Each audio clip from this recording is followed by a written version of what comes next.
Stranded among the stars, Commander Jake Harmon's breath came in ragged gasps as he stumbled through the dense alien foliage, his muscles burning with exertion.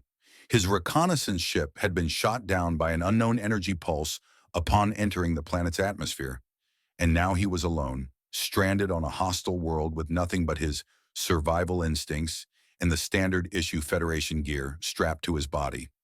The planet, coded as Xiphos 9 in the Federation's database, had been classified as barren, devoid of intelligent life, and suitable for resource extraction. But the towering bioluminescent trees around him, their twisting roots pulsing faintly with an eerie glow, suggested otherwise. And the guttural howl echoing through the trees confirmed his worst fears. Something was hunting him. Harmon tightened his grip around his pulse pistol, scanning the darkness between the massive trunks. The air was thick with humidity, carrying the scent of damp earth and something metallic, like blood. A rustling sound came from his left, then another from behind. More than one. He was surrounded. He barely had time to react. A shadow moved with unnatural speed, and before he could bring his weapon to bear, something heavy crashed into him from behind. He hit the ground hard, his pistol flying from his grip. The weight of his attacker pinned him down, rough hands yanking his arms behind his back. He struggled, but more figures emerged from the undergrowth, their glowing eyes and predatory snarls revealing them as something far from human. The Dry had found their prey. When Harmon regained consciousness, his head pounded, and the sickly sweet scent of burning herbs filled his nostrils. His arms were bound behind him with coarse rope, his wrists raw from the restraints. Flickering firelight revealed his surroundings, a massive village of wooden totems, bone-carved effigies, and crude but formidable stone structures. Dozens of towering humanoid figures moved through the settlement, their bodies adorned with vibrant war paint and decorated with bones, feathers, and metal trinkets scavenged from the remains of past victims. The Dry. They were not the mindless savages the Federation had assumed them to be. Their weapons, jagged spears and crude but deadly crossbows, suggested a level of tactical knowledge. Their armor, crafted from reinforced hides and bone plates, gleamed under the firelight, indicating a culture well-versed in battle. Harmon watched as a group of warriors sharpened their blades on volcanic stones, exchanging guttural, snarling remarks as they cast glances in his direction.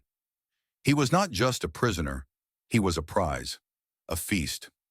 A massive bonfire roared in the village's center, where an enormous stone altar loomed above the flames. Harmon's blood ran cold as he was dragged forward, the murmurs of the gathered warriors rising into a rhythmic chant. A towering brute, covered in intricate crimson markings, stepped forward. His fanged grin glowed in the fire's light, and in his hand was a massive obsidian blade, curved like a crescent moon. The Executioner. Harmon struggled against his bonds as the brute raised the weapon high. The chanting grew louder, reaching a fever pitch. The blade gleamed, reflecting the fire's glow as it arced downward toward his throat.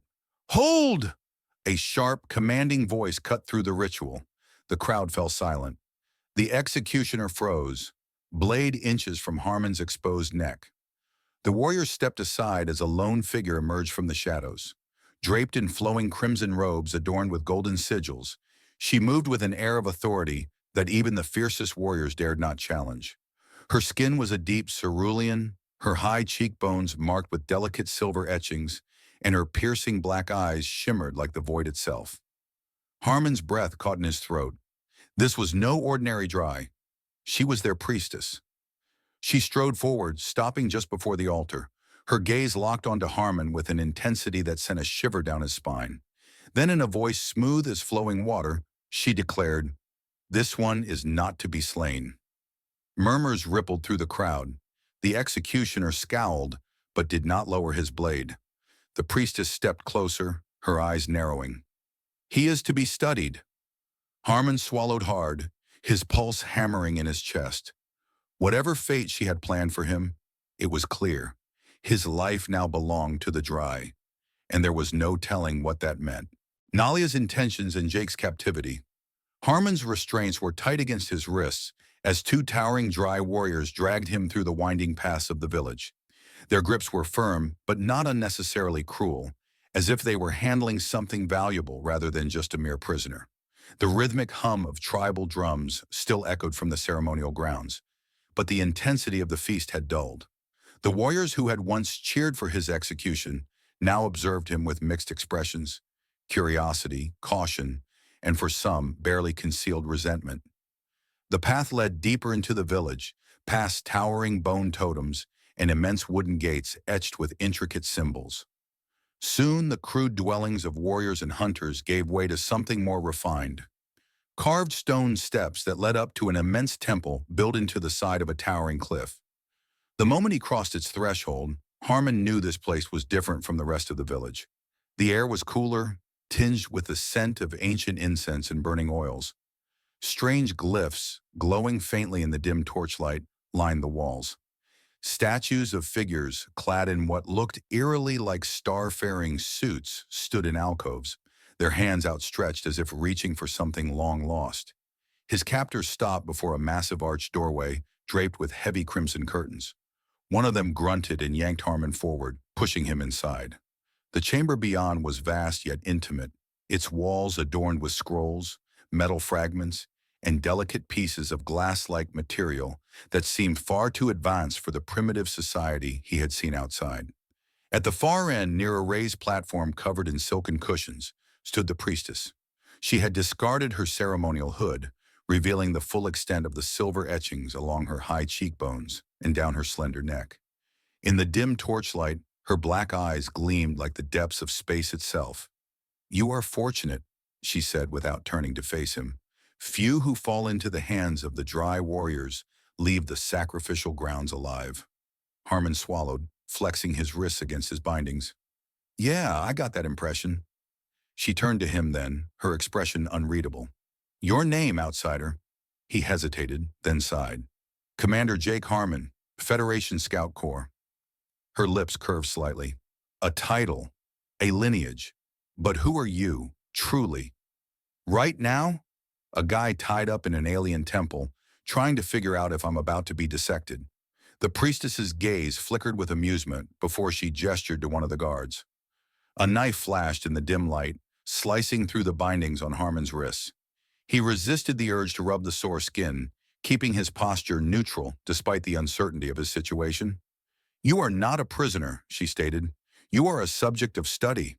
"That's, comforting," he muttered, glancing at the strange artifacts lining the chamber. His mind raced with questions, but before he could ask, she turned and gestured toward the walls. "Do you know what these symbols mean?" she asked. Harmon stepped closer, studying the glowing glyphs. They were complex, but something about them felt eerily familiar. Patterns, sequences that hinted at something more than mere decoration. Then it hit him. "This is star navigation," he realized, tracing a faint constellation with his fingertips. "These are celestial coordinates." Nalia nodded. "My people were not always bound to this world. We once traversed the stars as you do now, but time has stripped us of that knowledge. We have only remnants, echoes of what we once were." Harmon turned to her, suddenly understanding. "And you think I can help you find what was lost?" Her gaze bore into him, her expression unreadable. "You are proof that the stars are still within reach, and that is why I have spared you." He exhaled slowly. This was no primitive tribe. They were the remnants of something greater, something ancient, and now their future might very well rest in his hands. The priestess's gambit. The cavernous temple loomed around Harmon like the rib cage of some ancient, long-dead titan. The towering stone walls, carved with intricate symbols that pulsed faintly with a soft, golden light, bore the weight of centuries. The air smelled of old parchment, burning incense, and something else. Something electric, like the charge before a lightning strike. Harmon stood in the center of the chamber, his wrists still sore from captivity, his mind racing to piece together the situation he found himself in. Before him, seated gracefully on a raised dais, was Nalia. The priestess regarded him with an expression that was not quite hostile, yet not entirely welcoming. It was the look of a scholar examining a long-lost artifact. Something rare, something valuable, something that could change everything. You are not the first to fall from the sky, but you may be the first who matters, she said, her voice smooth as running water. Harmon narrowed his eyes. Not the first? So you've encountered off-worlders before? She rose from her seat and moved toward one of the massive stone tablets lining the chamber. With a delicate touch, she brushed dust from its surface, revealing intricate carvings, spiraling star charts, depictions of sleek vessels cutting through the void, and figures clad in what looked eerily like spacefaring suits. Long ago, before even our oldest legends, my people were not bound to this world, she said, her gaze tracing the ancient illustrations. We were explorers, builders, dreamers. The sky was our home, the stars our domain. But something changed. We lost what made us great. Whether it was war, disaster, or the slow decay of time, our knowledge was stripped away, and so we fell. Now we are trapped in the shell of what we once were. Harmon stepped closer, studying the carvings. And you think I can change that? She turned to face him, her black eyes gleaming with something between hope and calculation. Your arrival was foretold. Harmon exhaled sharply, crossing his arms.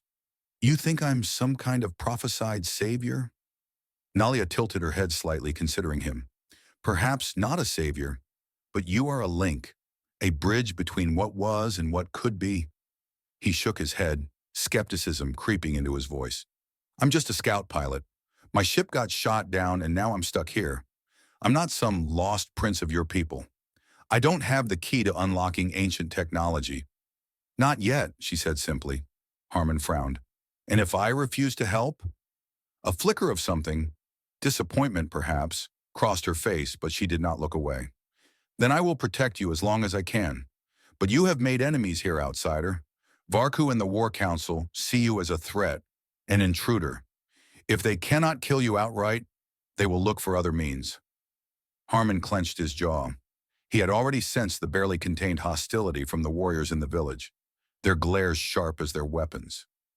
If this Varku was the leader of the opposition, then his situation was more precarious than he had realized. Nalia stepped closer, her voice softer but no less intense. The knowledge of my ancestors is not entirely lost.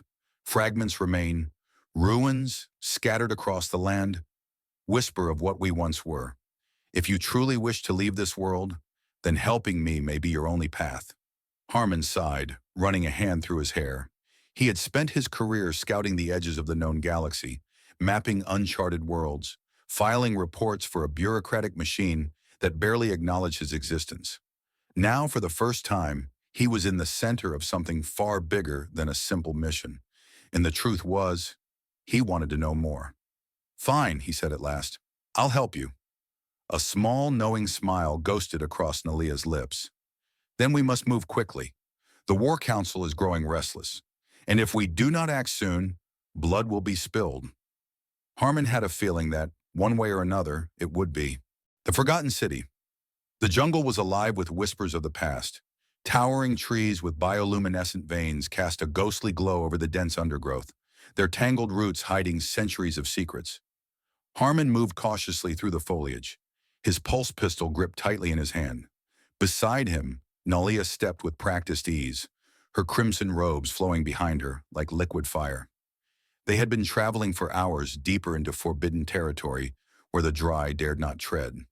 The ruins they sought lay hidden beneath centuries of overgrowth, spoken of only in hushed myths. To many, the ancient city was a cursed place, a graveyard of gods who had long since abandoned their people. But Nalia believed it held something far greater, the key to unlocking their lost history. How much further? Harmon asked, wiping sweat from his brow. Nalia pointed ahead. Not far. We are close now. Do you feel it? He frowned. Feel what? The air. It hums with power, she murmured. Harmon hadn't noticed at first, but now that she mentioned it, there was an odd sensation in the air. A faint static charge like the moments before a thunderstorm. It set his nerves on edge. Then, through the trees, they saw it. The jungle parted to reveal a massive clearing, and at its center stood the ruins of something that had no place on this primitive world. Towering metal structures, half consumed by vines and rust, jutted from the earth like the broken ribs of a great beast. Scattered among them were shattered pieces of machinery, their surfaces still bearing faint traces of the sigils Harmon had seen in Nalia's temple. A starship, or what was left of one. Nalia exhaled sharply, her dark eyes wide with awe. "It's real," she whispered. Harmon stepped forward, his boots crunching against metal debris. "What the hell happened here?"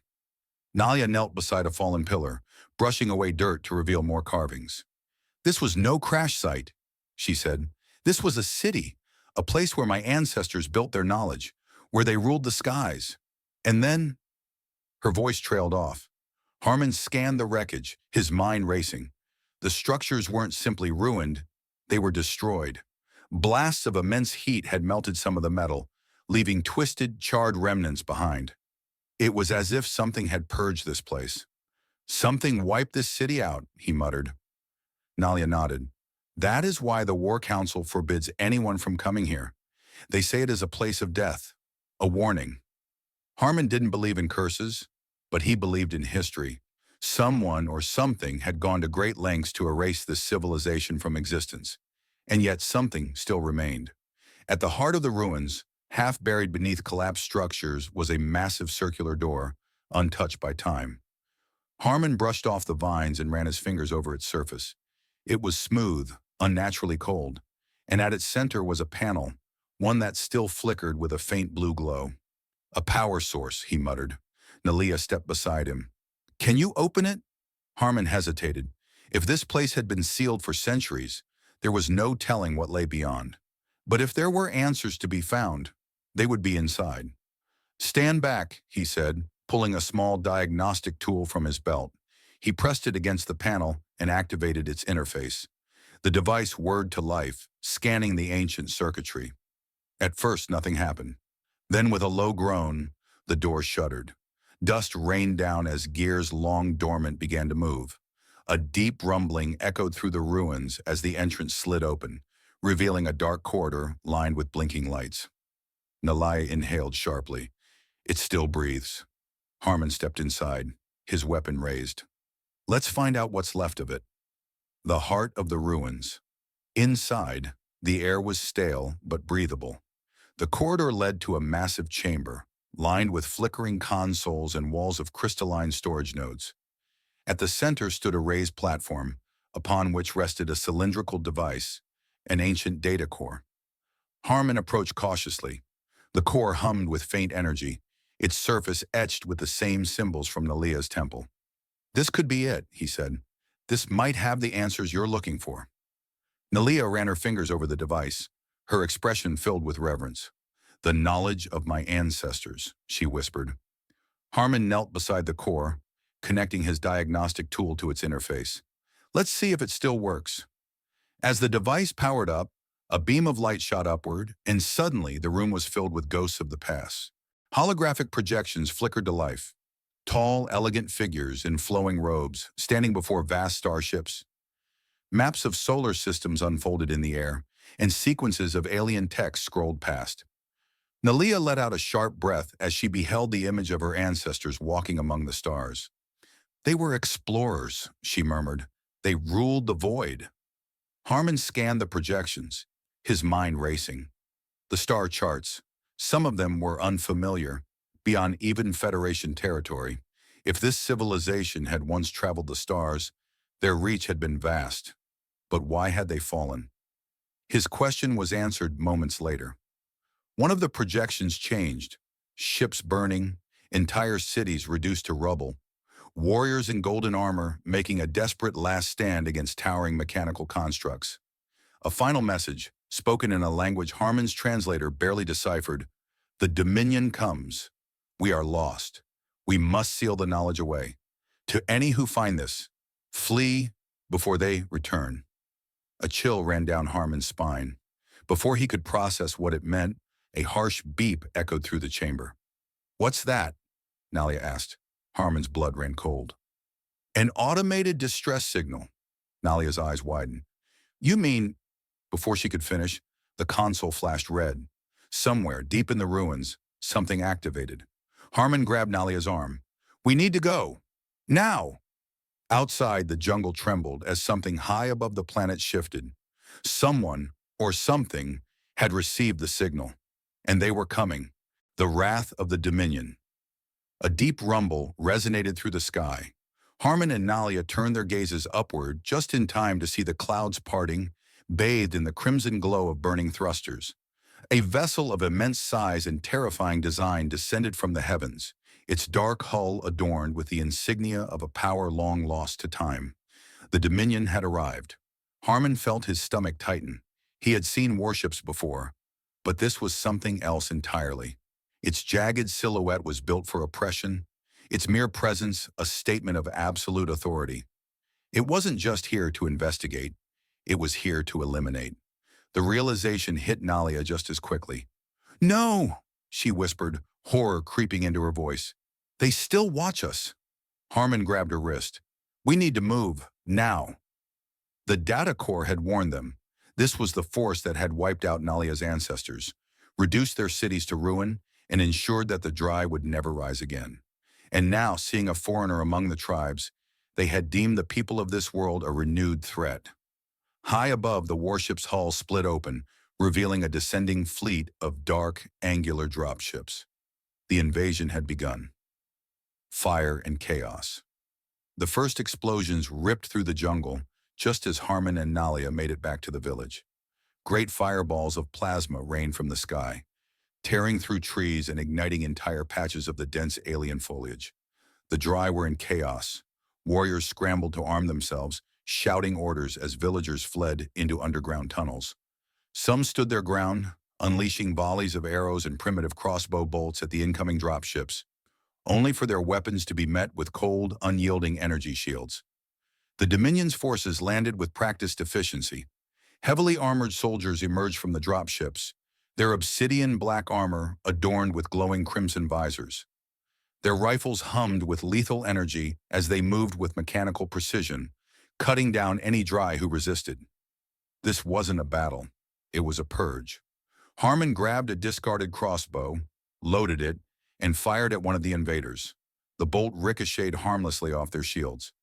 "Shit!" he cursed, ducking as a barrage of plasma bolts tore into the wooden huts behind him. "We cannot fight them like this," Nalia shouted, pulling him toward cover. "Then we find another way," Harmon growled. "The old starship, you said it once ruled the skies. Does it still have weapons?" Nalia's eyes widened. "The Starforge. That thing has a name?" Harmon ducked as another explosion tore through the village. "It was more than a ship," Nalia said breathlessly. "It was a fortress. If its weapons still function—" "Then we have a shot," Harmon finished. But reaching the Starforge wasn't going to be easy. The jungle was now a war zone. Dominion soldiers moving methodically through the terrain, executing any Dry they found. "We'll have to go around them," Harmon said. Nalia hesitated for only a moment before nodding.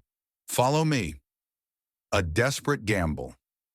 Under the cover of thick jungle canopies, they moved swiftly. The sounds of battle raged behind them, Dry warriors launching desperate counterattacks, Dominion soldiers retaliating with cold efficiency.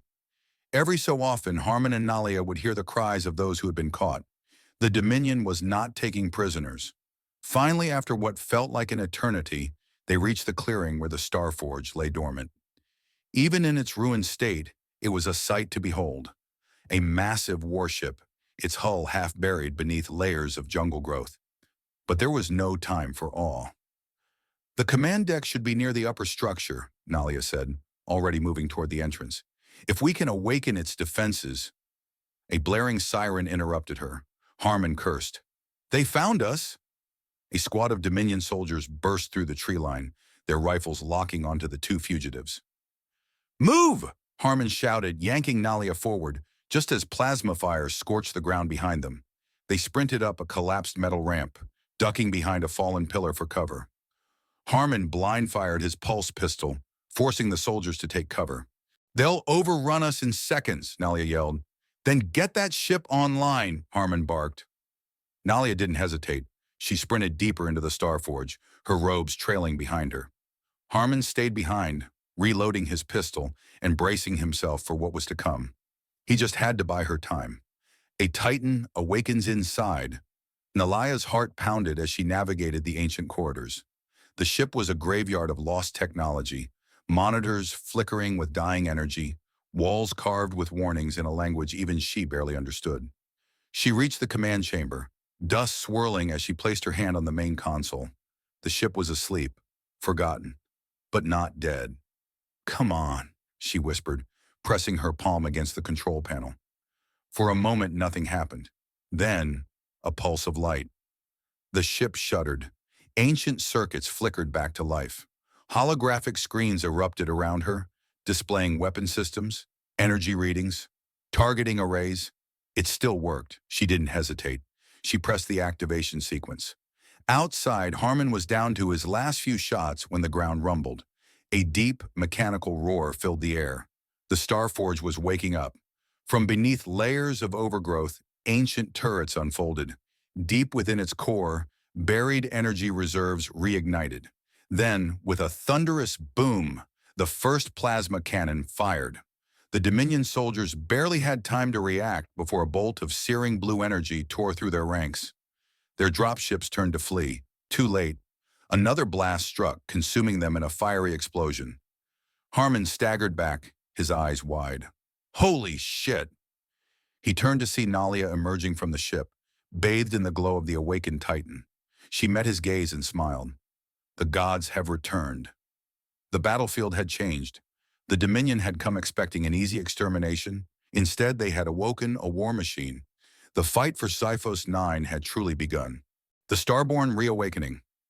A deep, resonant hum filled the air as the Starforge roared to life. Within the wreckage, Harmon and Nalia stood at the heart of a long-dormant war machine, bathed in the glow of holographic displays.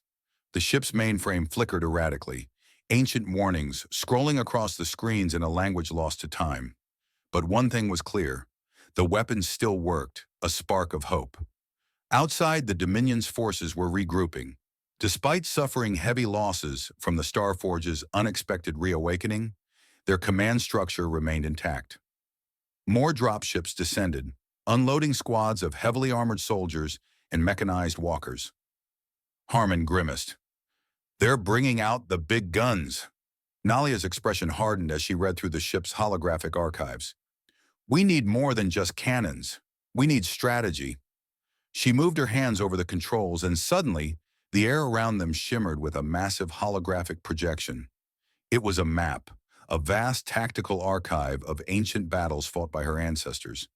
The interface displayed blueprints for weapons, formations, battle tactics, a wealth of knowledge that had been buried for generations. Nalia's hands trembled.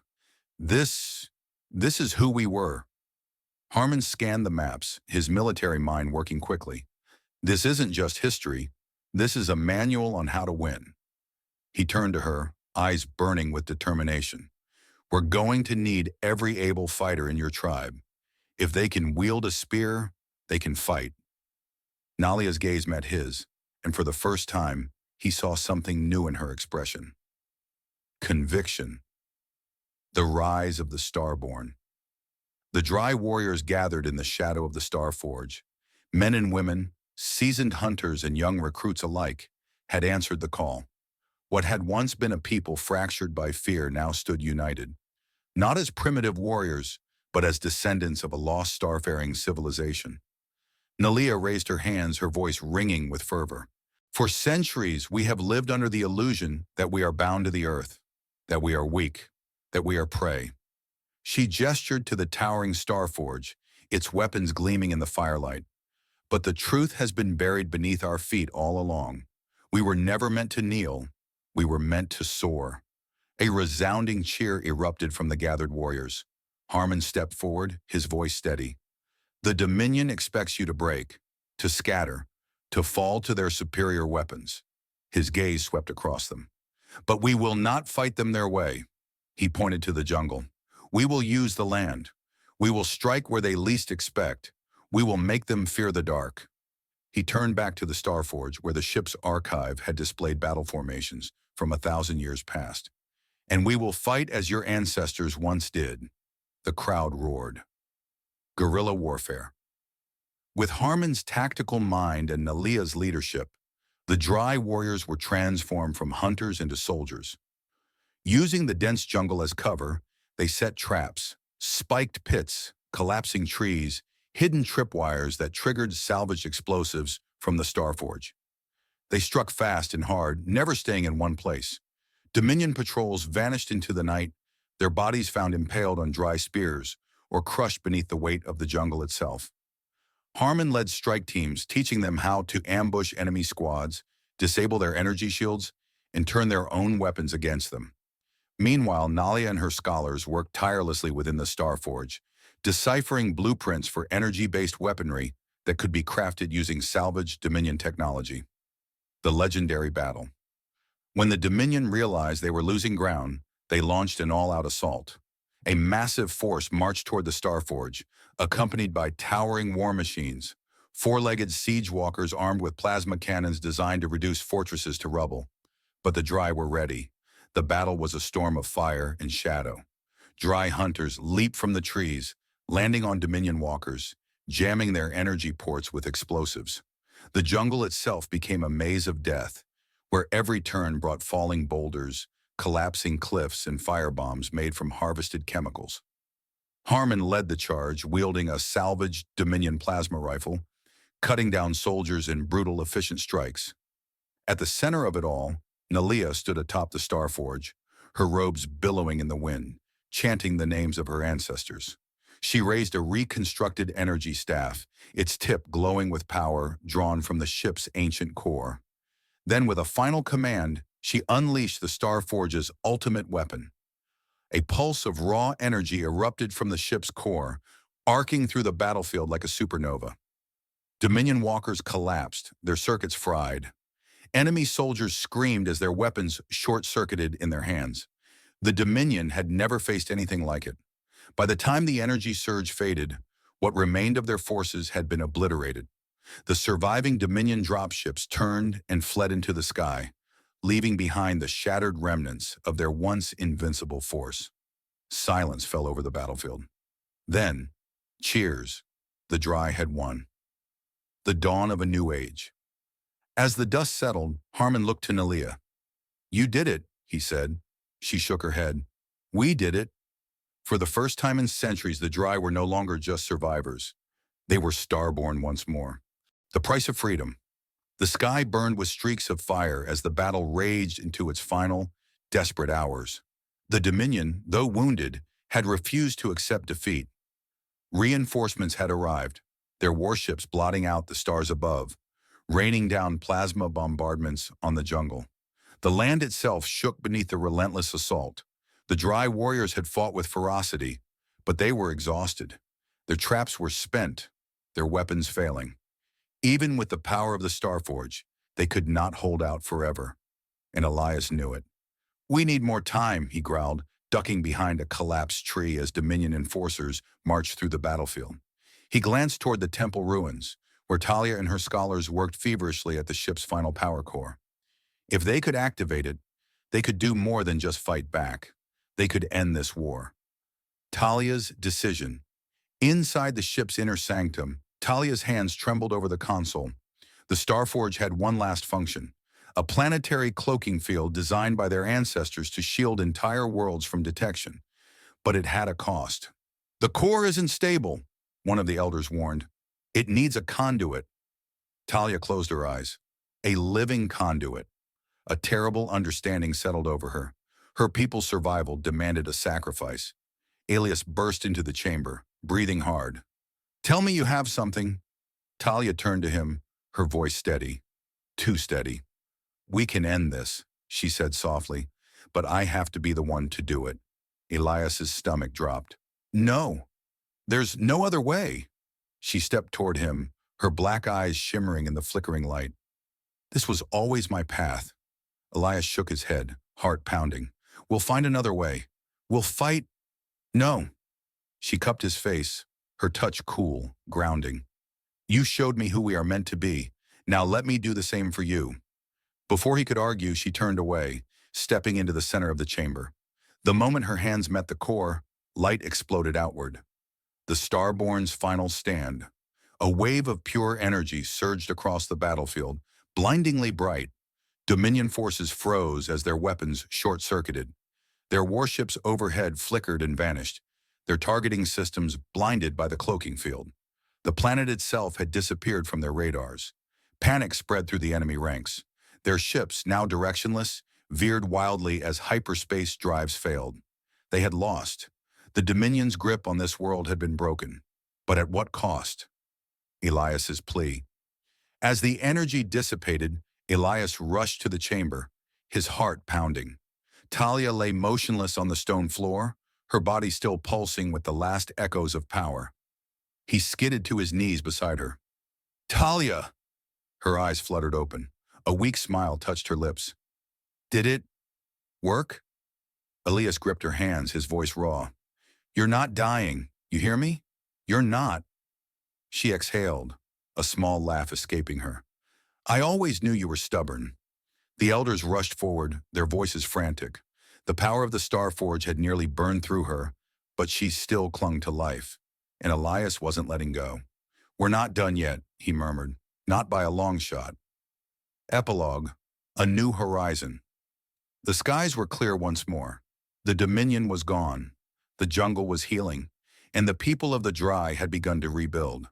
Elias stood at the edge of the Starforge ruins, watching as Dry engineers studied their ancestors' technology, crafting tools and weapons that would shape their future. Talia sat beside him, still weak but recovering. The silver markings on her skin now glowed faintly, a lingering sign of her connection to the ship's power. "You should go," she said suddenly. Elias frowned. "What?" She gestured toward the sky. "You have a ship now. You could leave." He stared at her for a long moment before shaking his head. "I'm exactly where I need to be." A slow smile spread across her lips. "Then we have work to do." Together they turned toward the reborn city, where the first sparks of a new age were beginning to shine. The Starbound Covenant had begun,